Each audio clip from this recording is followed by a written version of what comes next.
Hello, hi, and welcome.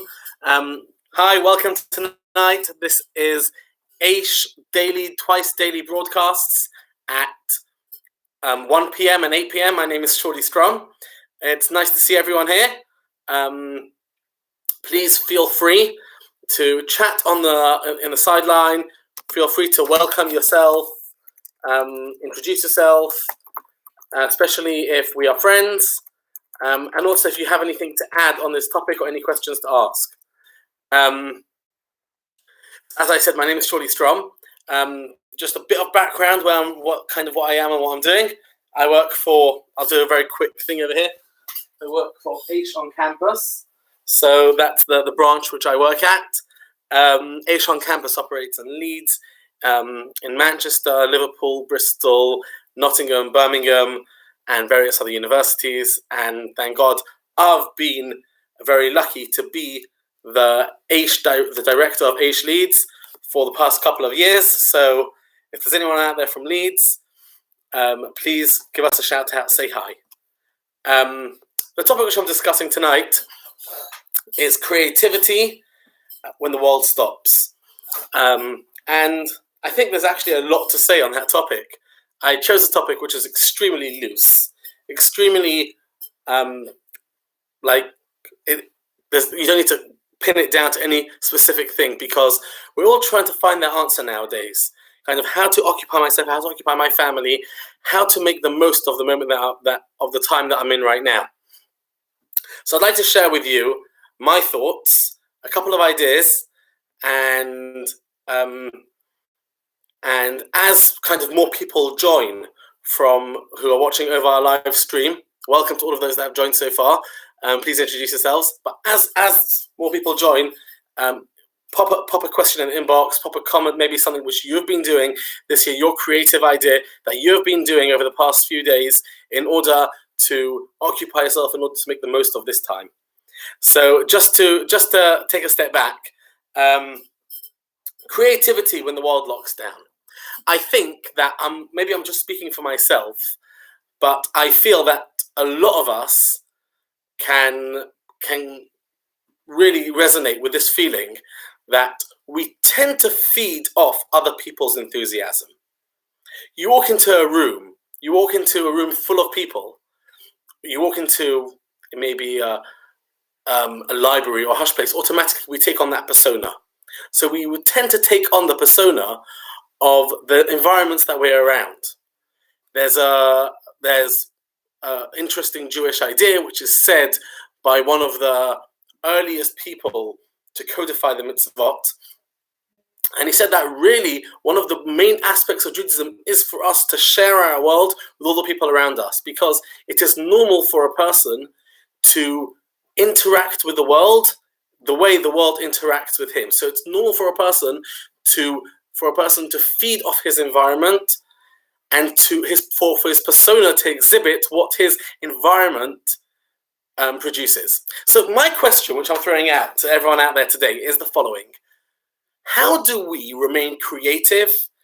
How do we make the most of our creativity when everything else has stopped? No one's going out, or people may be going out, but when you're standing 2 meters away from someone, there's a limit to how much you can reflect off their vibe. So a lot of people aren't necessarily going out their houses. People aren't necessarily going to work. People are living off each other's vibes. And let's say when you're in a house with your kids, who at this point, I think for a lot of people, they may be like climbing the walls and asking you, like, when am I going to get out? So questions like this. And the question which we're going to ask is, how do you unleash that inbuilt creativity inside you? Some of us may be graphic designers, web designers. Our jobs may be to think laterally, to think out there, to think wide, to think big. How do we make the most of that? And are we necessarily supposed to be making the most of that now? Or perhaps our avoda, our work, our self-discipline at this moment is maybe to hold back, become a bit of a couch potato, watch a bit of TV, juggle, binge watch Halo or Netflix or whatever your particular channel is, or obviously HUK Maimonides, whatever that is. Maybe that's your personal avodah. Maybe that's what you're supposed to be doing. And I think that if I'm going to take a step forward, it's really a deeper question, which is, what are we supposed to be doing? Meaning, how do we know, forget about creativity, how do we know during this place and time what I am supposed to be doing? How do I know whether it's the right thing for me? Maybe maybe the places that I'm interacting with, it's counterproductive, it's counterintuitive. Maybe we should all just start doing less in this world. So those are a couple of questions which I'm throwing out. And as I said, my name's Shauly. You're welcome to just throw your name into the chat and perhaps offer some suggestions. I just want to tell you a little bit what's happening around me. If you're very quiet, you'd hear that 3 doors away from me, there's a wedding going on outside my house. A wedding. A Jewish wedding. So earlier today, myself and my family, we literally walked up to the path of the end of our road, and all the neighbors were standing at the threshold of their properties, welcoming a chatan and a kala, a Jewish bride and groom. And I personally was very touched. I was very emotionally hit by that. One of my neighbors, their whole family got dressed. They're just neighbors, and it's not one of our neighbors which are getting married. It's just their friends which are using our back gardens. But one of my neighbors, their entire family got dressed in their Shabbat clothing and their fancy clothing, and the kids had made a huge banner that said Mazal Tov, congratulations to the Chatan and Kala. My kids as well, as we sang, all the neighbors burst into song and started cheering and started singing this Chatan and Kala, who were having their wedding in someone's back garden with just immediate family, no more than 7, 8 of each members of each family, so probably in total 20 people maximum. But then the Kala walked out of her car, and I was amazed that she was smiling from ear to ear. There's a huge sense of serenity, a huge sense of relaxation that she had. And that hit me. And the reason why that hit me is because you would think that a bride, a Kala, on her wedding day, that's the most creative day of her life. That's the day where she's supposed to be making the most of everything that she's ever done. That's the day where she's going to look the best. She's going to be dolled up with makeup. She's going to have dieted for months on end. She's going to have dreamed about it ever since she was 5, 6, 7 years old, getting dressed up as a bride, as a kid on Purim, etc. But this color, on the look on her face, I would imagine that this color has completely and utterly reached, I'd imagine she's in some gorgeous sunset beach with all her family and friends, everyone cheering her on. She had that look of serenity on her. And I really believe that it's in times like this where we unleash our real creativity. I recently heard, actually I heard for this a couple of years ago, but it really hit me now. Has anyone ever heard of something called the Blitz syndrome? Anyone's welcome to stream in. There's something called the Blitz syndrome, which was that during the Second World War, whilst the Blitz was happening in London, then something transformative happened to the community in London. People were all on rations. People had barely anything in their lives. And what happened was suddenly people noticed that people were sharing a lot more. People were giving each other things which they didn't necessarily have themselves. So people were sharing their food, their meager rations, their bread, their sugar, their salt, all these things which a small bit of time ago which had recently become so precious, and a small bit of time ago suddenly become so important for their sustenance. People started sharing. And there were studies done after the war as to try to explain what happened. And they worked out an incredible thing. We live in a world where the more you have, we can imagine that's the more that you have more that you're willing to share. Does that make sense? The more you have, the more you're willing to share. The more you have, the more you're able to share with other people.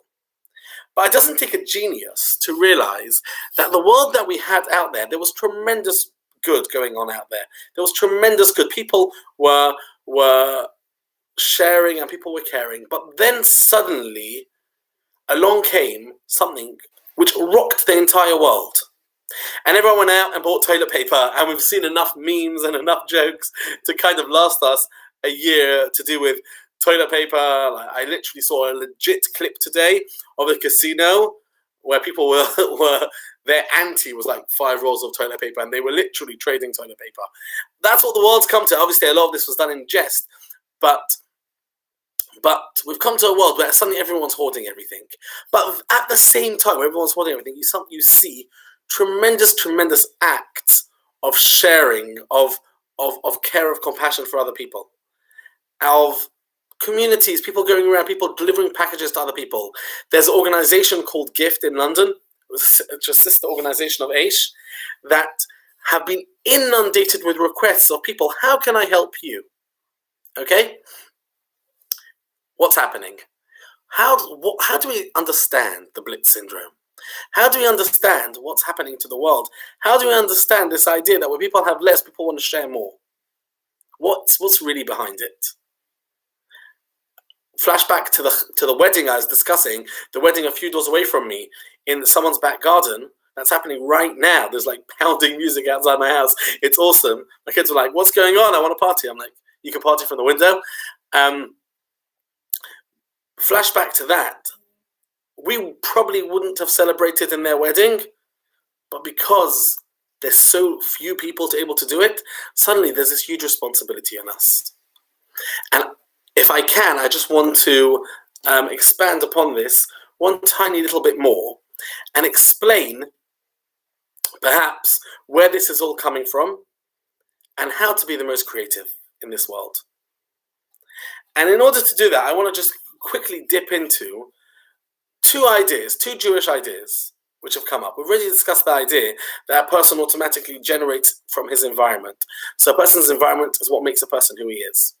But perhaps a step forward, we can try and understand, where does this idea of creativity come from? I just want to tell you a quick story.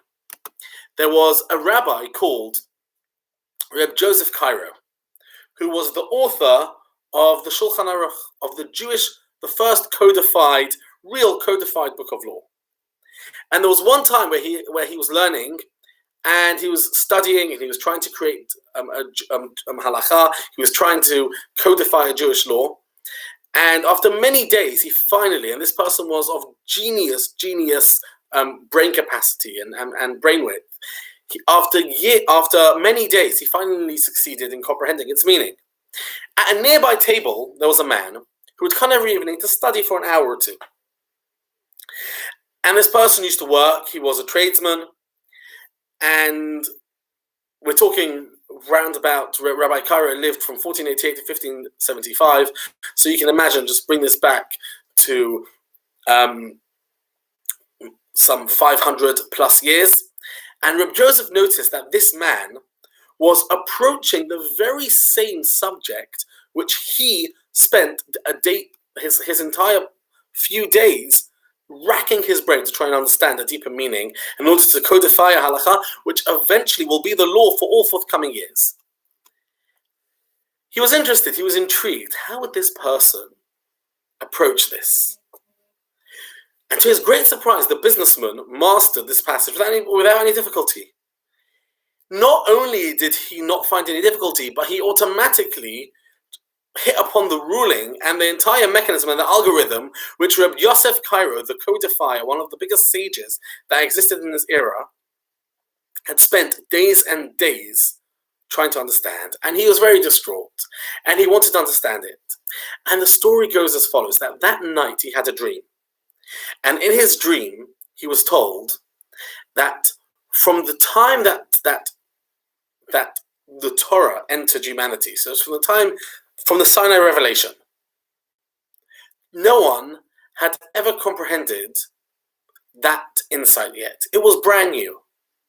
And what you then did was you spent your entire couple of days racking your brains and trying to understand something which had never been discovered. You were on an innovation platform.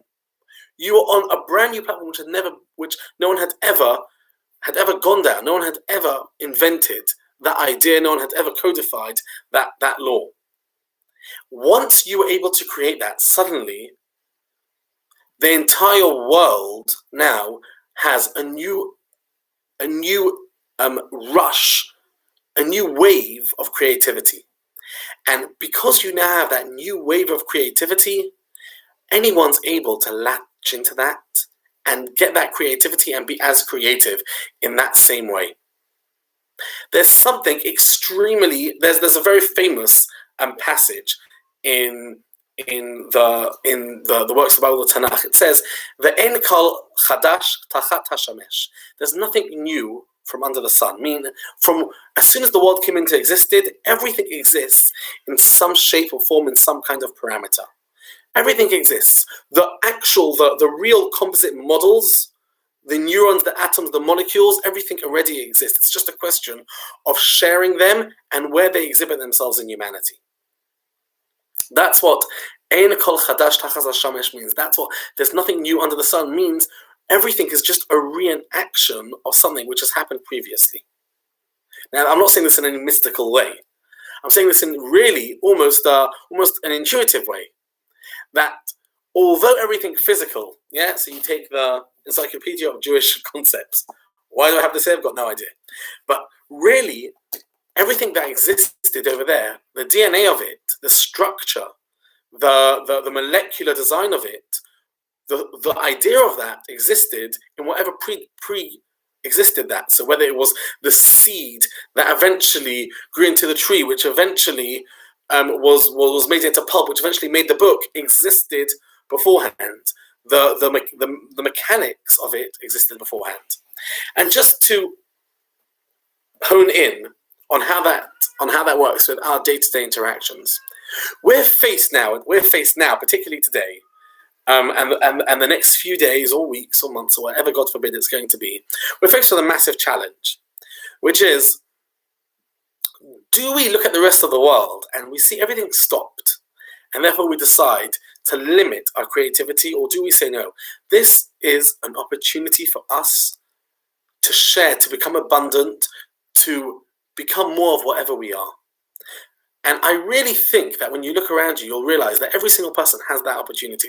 I want to tell you just my experience. I'm a rabbi on campus. So I've made friends with so many students out there, so many really precious and great and enthusiastic and are full of life students out there. And I can imagine that out of the 1,000 and X students that exist in, let's say, Leeds University, the Jewish students that exist there, I can imagine there's a certain number of them who are in isolation or at least spending time with their family, which we know means with Netflix or Hulu or whatever it is that they're spending their time with. And I did a tiny little social experiment, which was I reached out to my friends. So it's difficult. You take your phone, you WhatsApp call them, and the response which I received from them was incredible, because I suddenly realized that there's loads of things. I'm the rabbi on campus, right? There's loads of things which they can teach me. For instance, I posted a message the other day on Instagram. I've got a little guitar here, and I've got no idea how to play, okay? This is my guitar. I bought it at the car sale. I know loads of guys in uni that are really good at guitar. So I went ahead and I asked them, and I actually just posted on, I said, how about you teach me guitar? And I've got loads of, I can share with you a lot of things about personal life experience, or I'm up for learning, and etc., all those type of things. And in return, let's try and live off each other's vibes. You share your experiences with me, and I'll share that with you. And the response has been staggering, so much so that, please God, in the next couple of weeks, we're going to have people from all over the world across Zoom virtually learning how to play guitar with each other, which I should have you know, hopefully will sound really good once I've got the hang of this, because that's a really bad call, because I really believe that our creativity, which we were given, is God-given. And there's only a certain amount of that in the world. And it's not evenly proportioned to everyone. People take different aspects of it, different areas. So one person may be musical, another person may be diligent, another person may be able to study a bit more. But we live in a world where we are so, at the same time, and I'm talking about pre-COVID-19, we live in a world where we're so interconnected. At the same time, we're so far apart from each other. We are so interconnected, where we're always on the phone to each other. We're always speaking to each other. But how often are we really listening to what other people are saying? And what the wave of creativity which this has brought is that suddenly we realize that your talents can be mine. Your spare time can be mine. I have a number of students, and Ben said I can use his name when I learned with him earlier today. So Ben and David today in London, they told me that they've signed up to be part of this program that's been run by Gift. Together, we're also doing a program called Aish in Action, where they're able, with their spare time, to help people who can't get out with their groceries. Now, there's loads of people out there that need help, and there's loads of people with spare time. Creativity is realizing that all the faculties that there are in the world, all the different areas that exist, if we share them, we're much stronger together. Far, far stronger together. But I also do think that within the realms of creativity, we also need to, on the flip side, also understand what are our core strengths. Because this is really a time when all of us have probably for the first time in a long time, spent a lot more time with ourselves. Meaning we spend a lot more time with who we really are. We spend a lot more time getting to know ourselves. And the reason why isolation is sometimes scary or worrying is because we get mixed up between the idea of being lonely and being alone. Being alone is an incredible thing. Being alone, spending time with yourself is a really important thing. In fact, there are certain times in Jewish history where, or even in your daily prayer, in your daily time, when you are encouraged to spend time being mitboded. Mitboded, you might notice the word bidud there, which has been flying around Israel because it means isolation. There are times where we're supposed to, in fact, one of the main areas of prayer is really to be mitboded, which sounds like many people take this really to go out like into the field and like shout, but it doesn't mean that. Although there are certain sects of Judaism that do that. Mitboded doesn't just mean that. It means to spend time with yourself. Prayer is a huge form of that. Prayer is in fact the verb for prayer is lehit palel, which means to judge yourself, to critique yourself, to spend time assessing yourself. You might notice it's the same word as mitpalel and mitboded. It means it's reflexive. It means to do something to yourself. Because it's the first time where we're able to really interact with ourselves and really think, what is it that makes me tick? What is it that I'm really good at? In Rabbi Tatz's book, The Teenager's Guide to Life, he gives you a short exercise on how to understand what you're really good at. And understanding what you're good at will help you understand how to be creative, how to unleash that creativity inside of you. Because we may be struggling with this vibe that I'm stuck in a room over here. I'm in the loft. There's probably 90% of teenagers in London are. I'm in my loft with my TV and my workbooks, and my mum's telling me to study. And what do I do with my spare time? I don't want to study all day. And then I think for a second, so what is it that I'm good at? And that takes a long time. It takes a long time to figure that out. But I need to know now. Now's the time, because now I'm alone. Now I need to know. And there's two things. First of all, understanding that lonely is really bad. Lonely is and there's no to be honest, lonely there's no excuse for nowadays. Meaning we live in such an interconnected world, we're able to, even in isolation, not be lonely. Create a platform for yourself where you're constantly in touch with people. Anyone wants to message me afterwards, I've created a platform and I've sent it out to a couple of my guys. If anyone's out there and knows what I'm talking about, they'll actually find it quite funny that I'm discussing this.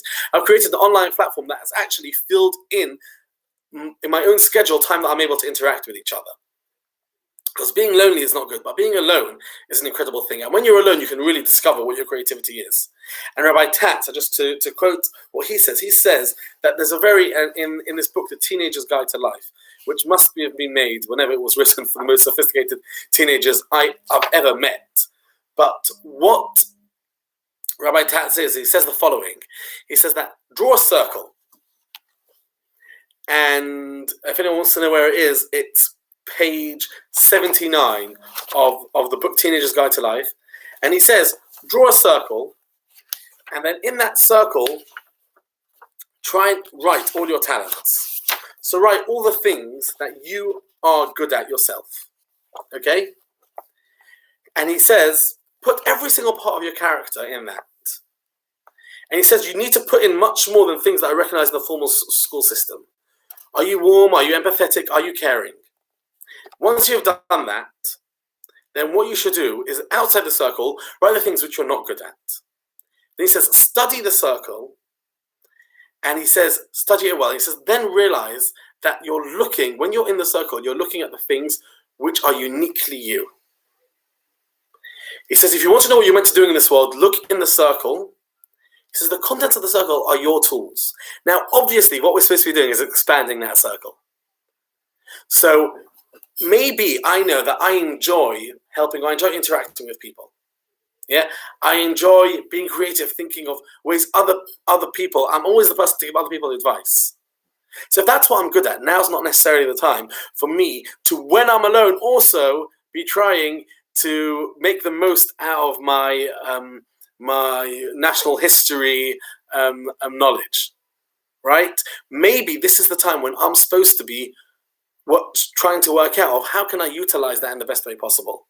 And like I said, David and Ben went ahead, they volunteered for gift, and now they're walking around, they're feeling so empowered, so good about what they're doing. And I feel that this itself will give us a tremendous sense of relief and satisfaction. Because if you correctly identify yourself, your real character, you'll suddenly begin to recognize and to enjoy life, which is really the way Rabbi Tats defines this, but many other is experience what you're supposed to be doing, when you're supposed to be doing it, in the right manner. And at the same time, you'll stop looking at what everyone else is doing, because we live in a world which is so interconnected and everyone's got Snapchat and FaceTime and everything. And we'll stop looking at what everyone else is doing and we'll realize that they have talents which are outside of my circle. Okay? Those are a couple of thoughts, but just to finish off, I want to finish off a couple of words and we'll finish by 8:30, I feel. Just to finish off, when God created mankind, it says that God gave us a gift. The gift was, in fact, the way it says it is actually quite interesting, because it says that he blew inside us the breath of life, and with that he created man. He created Ruach Mamalo, a person who's able to think and speak. If you think about it, there's one time during a year where we celebrate speech en masse. Everyone does this. What is that? It's Yom Kippur. Yom Kippur is that one time a year where we celebrate speech, we celebrate everyone coming together, and it's probably at the most counterintuitive moment. We daven, we pray for Kol Nidre, which means all the oaths that we've made. And one of the difficulties I always had is why do we have a whole procession of annulling of vows at this vital time? Like, who cares? This is Kol Nidre. This is the time where I'm supposed to say, I'm so sorry for everything I've done. And the reason is because we're constantly creating stuff with our speech. When God made humanity, God made us with the ability to speak, the ability to formulate ideas, the ability to be a cognizant person who's able to bring ideas into the world. And sometimes we do, and we know that we've taken our ideas and we've really botched them up. We've used them by banter, meaningless banter, sometimes harmful banter, sometimes things which have upset other people. And that is using creativity in the worst place possible. What makes us uniquely human is the ability for our minds to be able to think ourselves into existence, to think even other humans into existence in a deeper level. Because our mind is in charge of our reproductive system, which is in charge of our creative drive, what makes us. Speech and your mind are intrinsically linked. use this opportunity to spread words of encouragement to people that you know, to spread words of creativity. Think about what you're good at. Think about things which you're not good at, which other people are good at. Share those things. Interact with people. Interact with the world. Make yourself a far stronger person, a far better person. Even when everything's locking down, instead, take your household. I know I've got kids who are talented in ways which I'm not talented. Yeah, I've got kids who are amazing at puzzles. I suddenly realize, oh my gosh, this is an amazing tool which maybe I can use in my life to relax. I've got kids that are able to do that. I've got a wife who is far more talented than me in so many different ways. Now's the time for me to be able to share with them. I've got a guy tomorrow who's teaching me guitar. I've got another person who you can sit down and learn with and just share ideas together with. And what that does is it makes you a far stronger person. It makes all the resources that we have in this world say, wait a second, let's not be selfish with them. Let's not hoard them. Let's share them. Let me say, if you've got some extra toilet paper, how about give it to me? If you've got an extra talent, how about? If I've got an extra talent, how about I give it to you? And that's what we're given. That's what we're put in this world for. And that's what we can do with the craziness which we're in nowadays. Say hi if you're still out there. I'm over and out, but it's a massive pleasure. Thank you so much for streaming in. I hope you enjoyed. I really enjoyed delivering this. And please follow again tomorrow, 1 p.m., 8 p.m., for a continuous Aish live every single evening. Thank you so much.